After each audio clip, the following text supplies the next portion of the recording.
প্রশ্নোত্তর নেওয়া হয়।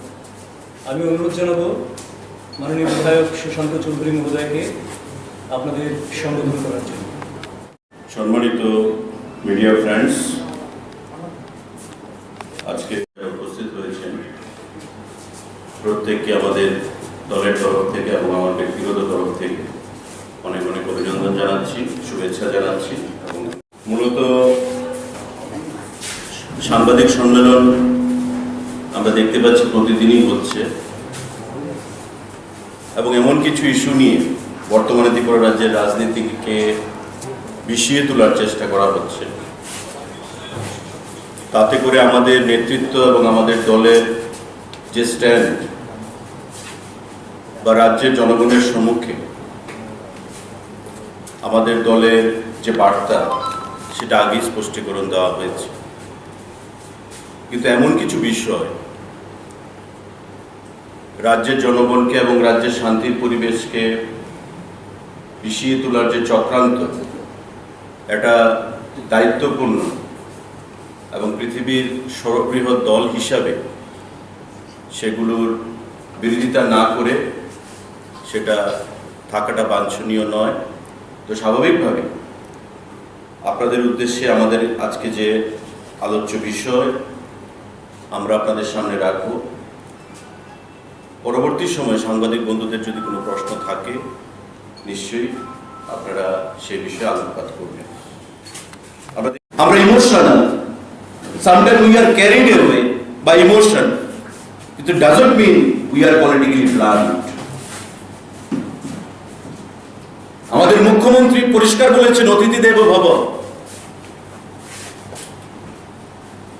অভিষেকের উপর আক্রমণ বলা হয়েছে, হেলিকপ্টার দিয়ে যাওয়ার কথা ছিল, বাইরে উঠে গেছেন। অভিষেকের গাড়ি চরিলামের আমাদের যুব মোর্চার নেতৃত্বের উপর উঠিয়ে দেওয়া হচ্ছে। তখন কে বা কারা সেটাকে প্রোটেস্ট করেছে? এটা একটা নাটক মঞ্চস্থ করা হয়েছে। প্রতিটি জায়গায় জায়গায় আমরা কি প্রশ্ন রাখতে পারি না? বিজেপির কেন্দ্রীয় আমাদের ন্যাশনাল প্রেসিডেন্ট জেপি নাড্ডার উপর প্রাণঘাতী হামলা হয়েছিল। কুণাল বাবু আজকে সাংবাদিক সম্মেলন করে বলছেন এটা নাকি বিজেপির গ্রুপিজম পলিটিক্স। বিজেপির কেন আজকে কেন আপনাদের ত্রিপুরা নিয়ে সেখানে এত লড়াইয়ের ময়দানে আপনারা সেখানে উত্তেজিত করছেন, লড়াইয়ের ময়দানে আপনারা কাঁপাচ্ছেন? বামফ্রন্টের শাসনে ত্রিপুরা রাজ্যে 25 বছর যখন তিনবার তৃণমূল কংগ্রেস এখানে হয়েছিল, আত্মপ্রকাশ করেছিল, মমতা ব্যানার্জি দিদি সেখানে তো সেই সহযোগিতাটা করেননি। আজকে কেন করছেন? কারণ আজকে বুঝি বিরোধী দল কমিউনিস্ট পার্টি নয়, আজকে বিরোধী হচ্ছে ভারতীয় জনতা পার্টি। কংগ্রেস পারেনি, তৃণমূল পারেনি, নরেন্দ্র মোদীজি, অমিত শাহজি, জেপি নাড্ডাজি বিপ্লব দেবকে সামনে রেখে রাজ্যকে মুক্ত করে দিয়েছেন কমিউনিস্টের হাত থেকে।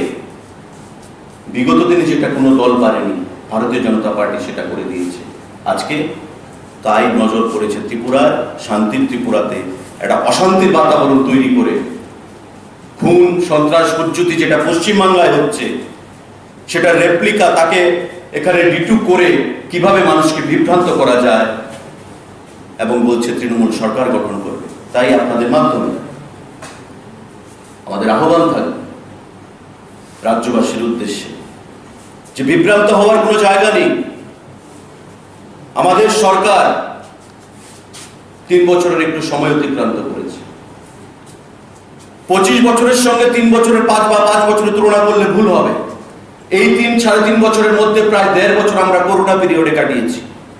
মানুষকে বাঁচিয়ে রাখার জন্য লড়াই চলছে। ভারতবর্ষের প্রধানমন্ত্রী বিনামূল্যে এ রাজ্যের প্রত্যেকটি মানুষকে ভ্যাকসিন দিয়েছেন। আজকে যদি অন্য সরকার থাকতো, ভ্যাকসিন নিয়ে কালোবাজারি হতো। বিনামূল্যে আমরা হাসপাতালগুলোর মাধ্যমে ভ্যাকসিন প্রদান করেছি। মাননীয় মুখ্যমন্ত্রী এই করোনাকালে 7 লক্ষ মানুষকে 1000 টাকা করে ডাইরেক্ট ব্যাংক অ্যাকাউন্টে দিয়েছেন।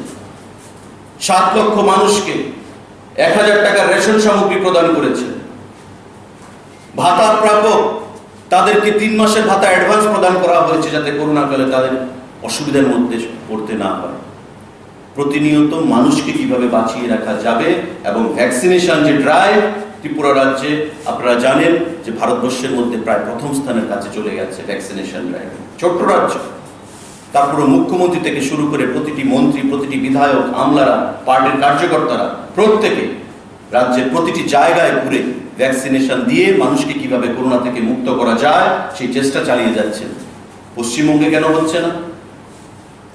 কেন পশ্চিমবাংলায় হচ্ছে না? কেন পশ্চিমবাংলায় কেন্দ্রীয় সরকারের বিভিন্ন প্রকল্পগুলো গ্রহণ করা হচ্ছে না?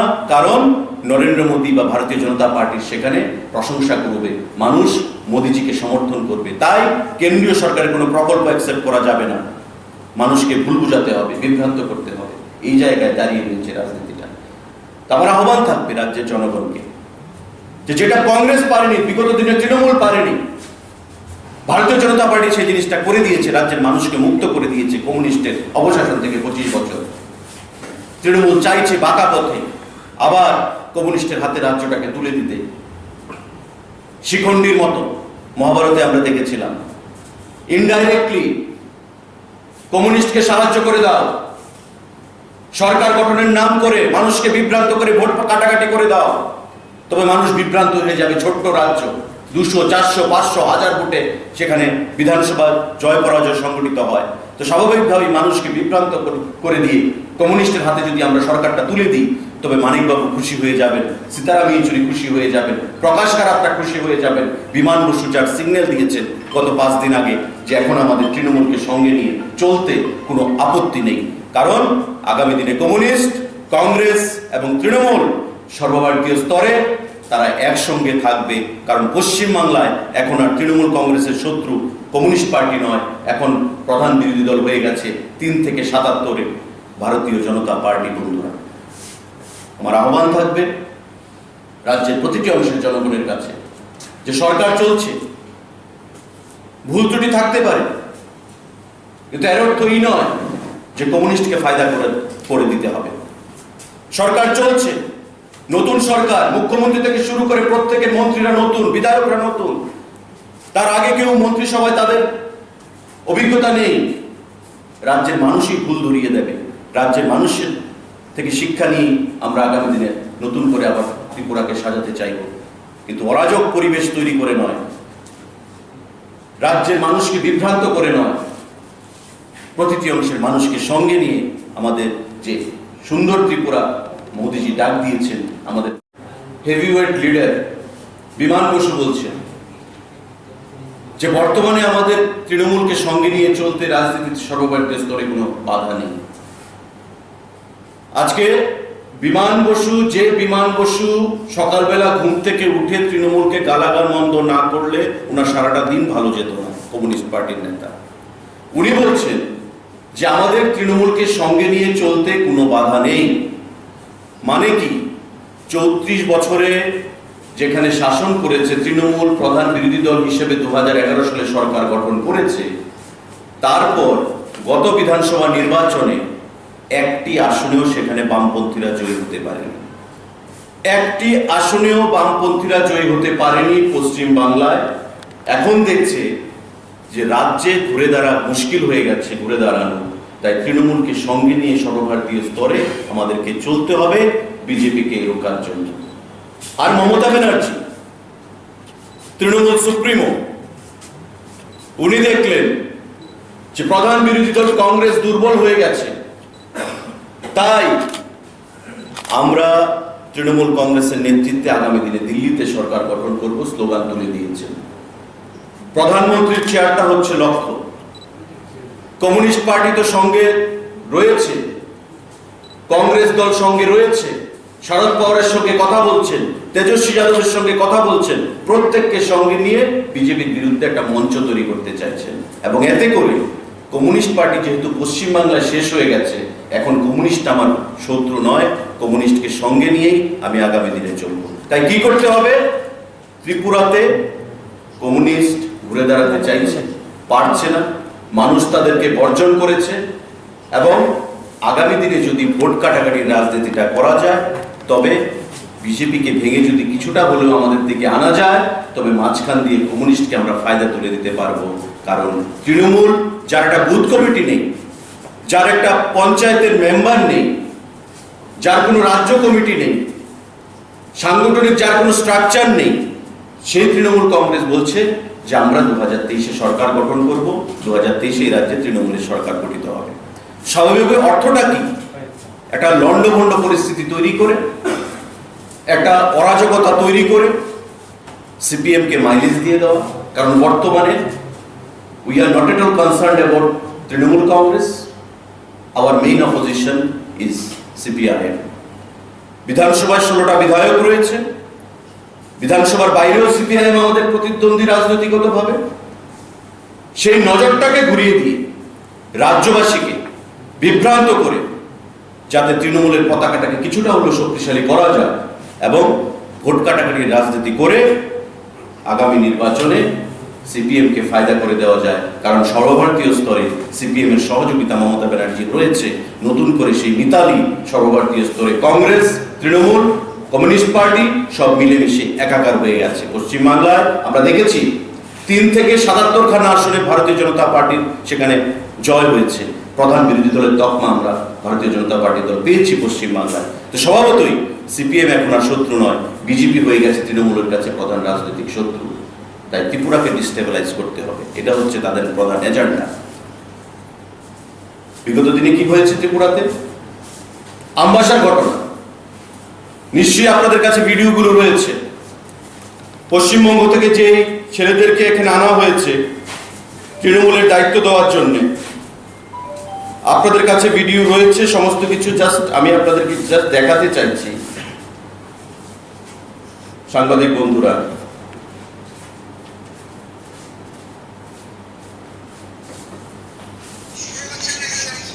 এই দেখুন সিআরপিএফ পুলিশকে কি বলছে,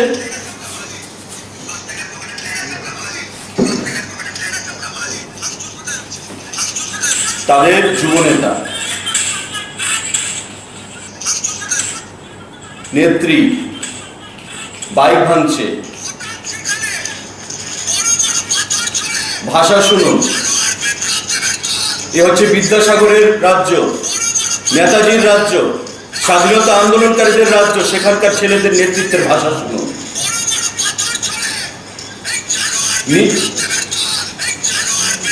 জানুয়ার বিপ্লবদের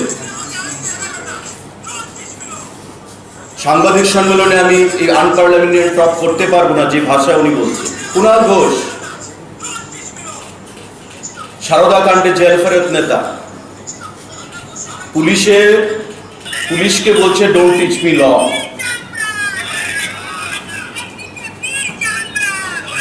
বিজেপির চামড়া তুলে নেব আমরা, কে বলছে? নেত্রী। আজকে যদি তাদের উপর সঠিকভাবে আক্রমণ সংগঠিত হতো, আমি আপনাদের কাছে প্রশ্ন ছুটতে চাইছি, এই সাংবাদিক সম্মেলন অনেকেই দেখছে, যদি সত্যিকারের অর্থে তাদের উপর আক্রমণ সংগঠিত হতো তাদের স্থান থাকতো হাসপাতালে। আজকে আক্রমণের 2 দিন বাদে তারা যেটা দাবি করছে যে আক্রমণ হয়েছে, এসএসকেএম নিয়ে নাটক মঞ্চস্থ করছে, স্পেশাল চার্টার প্লেনে উড়িয়ে নেওয়া হয়েছে। বলছে দেবাংশু বলছে যে পাথর মাথার পেছনে আঘাত লেগেছে বলছে, আর ব্যান্ডেজ দেখানো হচ্ছে সামনের দিকে। আপনারা যদি দেখেন পৃথিবীর মধ্যে বোধহয় উনি একমাত্র ব্যক্তি যার রক্তের রং কালো। আমরা তো জানি রক্তের রং লাল হয়, ব্যান্ডেজ দিয়ে রক্ত বেরোচ্ছে, রক্তের রং কালো। তো এগুলো কাকে বোঝাচ্ছে? আমাদের ত্রিপুরা রাজ্যের মানুষ, আমরা সহজ সরল মানুষ, একই জিনিস না। একটা হচ্ছে অ্যারেস্ট, তার মধ্যে কিছু সেকশন ইমপ্লিকেট করা হয়। আরেকটা হচ্ছে ডিটেনশন, যে আমি আপনাকে আটকে রাখলাম, আপনি সামনে এগোতে পারবেন না। ঘটনা হয়েছে আমবাসাতে, পুলিশ এসকর্ট করে তাদেরকে খোয়াই রোড দিয়ে এনেছে। পরবর্তী সময় পরিস্থিতি বিচার করে পুলিশ বলেছে আমরা এখন যাব না, আপনারা খোয়াই থাকবে। আমি আপনাদেরকে প্রশ্ন করছি, যদি অ্যারেস্ট হতো তবে তো নন বেলেবল সেকশন ইমপ্লিকেট করা হতো, তো তারা বেল কি করে পেল? এই জিনিসটা আপনারা একটু ক্লিয়ার করে নেবেন, আমাদের অনুরোধ থাকবে। আর এই কলকাতা থেকে নেতৃবৃন্দরা এসে ডাইরেক্ট যারা খোয়াইতে গিয়ে, আপনারা দেখেছেন সমস্ত আনপার্লামেন্টারিয়ান টক থানার ভেতর অফিসারকে বলছে যে আপনার অশোক স্তম্ভ এটা পদ্মফুল নয়, নেতা বাবুরা বলছেন, নেত্রীরা বলছেন, যা তা কথা বলেছেন এবং সরকারি কাজে বাধাদান করেছেন। এবং আপনি জানেন যে সরকারি কাজে বাধাদান মানে একটা নন বেলেবল সেকশন, বেল পাওয়ার কথা নয়। তো বেল কি করে পেল? আমাদের যেটা বলছেন কুণাল ঘোষ সাংবাদিক সম্মেলন করে যে পুলিশকে আমরা দলদাসে পরিণত করেছি বা প্রশাসনকে আমরা দলদাসে পরিণত করেছি, তবে আমাদের দল থেকে প্রশাসন থেকে তাদের উপর প্রেসার থাকতো যে তারা যেন কোনো অবস্থাতে বেল না পায়। তো তারা বেল কি করে পেল? আমরা কি সেটাতে বিশ্বাসী নই? কোনো অবস্থাতেই নয়। আইন আইনের মতো চলবে, পুলিশ পুলিশের মতো চলবে। এবং পুলিশের কাজে যদি আমাদের কোনো ইন্টারফারেন্স থাকতো, বিগত দিনে আমাদেরও দলেরও অনেক ছেলেরা এখন জেলে কেন থাকে? তার কারণ বিগত দিনে যে জিনিসটা ছিল না কমিউনিস্ট শাসনে, যে পার্টি অফিস থেকে ঠিক করতো যে কে কোথায় যাবে, কে অ্যারেস্ট হবে, কে ছাড়া পাবে। মাননীয় মুখ্যমন্ত্রী সেই জিনিসটা স্পষ্ট করে দিয়েছে যে পুলিশের কাজে কোনো ইন্টারফারেন্স চলবে না, পুলিশ তার মতো কাজ করবে এবং যারা জাস্টিস পায় মানুষ সেই জিনিসটা লক্ষ্য রাখতে হবে। এবং সেই জিনিসটাই হয়েছে, তাই তারা বেল নিয়ে গেছে। আসলে সেটা বেল নয়, অ্যারেস্টই ছিল না, তো বেল পাওয়ার কোথায়? এটা ডিটেনশন ছিল। ডিটেনশন আর অ্যারেস্ট এক নয়। Democratic movement agitation. ওইখানে নাকি আমি ব্ল্যাক ফ্ল্যাগ দেখাবো কোনো নেতাকে, কাউকে, এটা আমার রাইট, অধিকার রয়েছে, এটা হতেই পারে। বলেছে যে কোভিড প্রোটোকল মানা হয়নি। কোভিড প্রোটোকল তো তারা মানতে চায়নি। আইপ্যাকে তারা হোটেলে এসেছে, তাদের রিপোর্ট করোনা, আমাদের আরটিপিসিআর রিপোর্ট আমাদের আপনারা জানেন চেক করতে হয়। পুলিশ গিয়ে বলছে যে আপনাদের আরটিপিসিআর রিপোর্ট নেগেটিভ আসা পর্যন্ত আপনারা এখানে হাউস অ্যারেস্টে থাকবেন বা আপনাদেরকে আমরা নজরে রাখবো। এটাকে নিয়ে সারা ভারতবর্ষে একটা এমন নাটক মঞ্চস্থ করা হলো। আপনি পারবেন এই প্যান্ডেমিক সিনারিওতে অন্য স্টেটে গিয়ে হোটেলে থাকবেন? স্বাভাবিকভাবে ওই সরকার বা ওই রাজ্যের প্রশাসন আপনার কাছ থেকে আরটিপিসিআর রিপোর্ট চাইবে। আপনি কোভিড প্যান্ডেমিক টাইমে এসেছেন বা আপনি কে, আপনার আইডেন্টিটি কি, সেই জিনিসগুলো কি আমরা পুলিশ থেকে আমরা চাইবো না? আমরা জানতে কি সেখানে অধিকার নেই আমাদের? সেটা করা হয়েছে। অভিষেক ব্যানার্জি চলে এলেন, ব্রাত্য বসুবাবু এলেন, মলয় ঘটক গেলেন, ঋতব্রত এলেন। এমন একটা অবস্থা যেখানে যে পুলিশ দিয়ে তাদেরকে টর্চার করা হচ্ছে। এই যে মিথ্যার যে ফুলঝুরি, মানুষকে বিভ্রান্তি করে, এই জিনিসটা কিন্তু মোটেও কাম্য নয় একটা রেসপন্সিবল রাজনৈতিক দলের নেতৃত্বের কাছে। যারা প্রধানমন্ত্রী হওয়ার দাবি করে বা দেশ চালাতে দাবি করে, যারা দাবি করে যে ত্রিপুরাকে আগামী দিনে তারা সরকার গঠন করবে, তো মানুষ কিন্তু সমস্ত কিছুই বুঝে নেবে। আমি তো বললাম তো, গণতান্ত্রিকভাবে ইঞ্চিতে ইঞ্চিতে লড়াই হবে। জনগণ যদি বিগত দিনে দেখেছেন কমিউনিস্টের বিরুদ্ধে জনগণ কিভাবে এককাট্টা হয়ে পরিবর্তন এনেছে, আগামী দিনেও ত্রিপুরাতে তাদেরকে সেই ফলের অপেক্ষাই করতে হবে।